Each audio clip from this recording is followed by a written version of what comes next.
John, any memories from John Peel? I'm talking about the John Peel sessions, of course, with Gang of Four.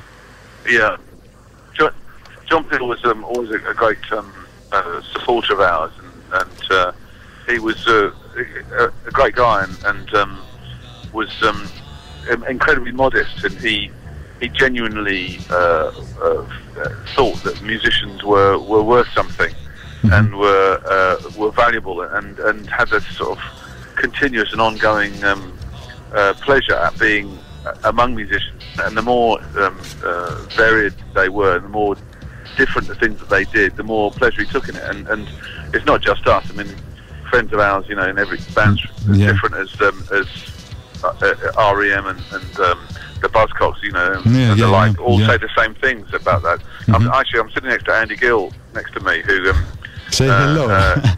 No, you don't have a word. You can, because Andy produced the tribute record for John Peel. Now I'll just hand you over to Andy here. Yeah, hello. Hello. Hello, Andy. How are you? Yeah, good. Yeah. I just heard you talking about John Peel. Of course, yeah. The tribute single was because he had two. Supposedly, John Peel had two favorite records. One was Teenage Kicks. Yeah, Undertones. Yeah. And the other one was Ever Fallen in Love by the Buzzcocks. Yeah. And someone had so when John Peel died, his family were kind of organising this tribute thing, and someone had recently covered Teenage Kicks, so we thought we'd go with the Buzzcocks song, and so we had Pete Shelley singing on it, but we also had Elton John singing on it, and Robert Plant. Come on, really? And Roger Daltrey. Cool. And then also these, so these kind of mega stars from the past. Plus, because people forget that how long John Peel had been around for, they really feel a debt of gratitude to John Peel.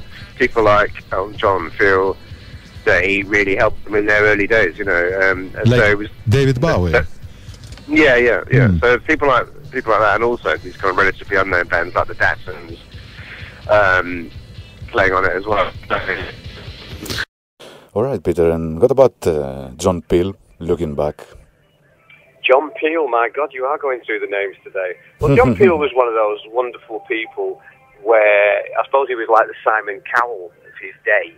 If you made it on the John Peel show, you think you'd made it, and it was one of our ambitions as a group when we formed, was to have our music played by John Peel.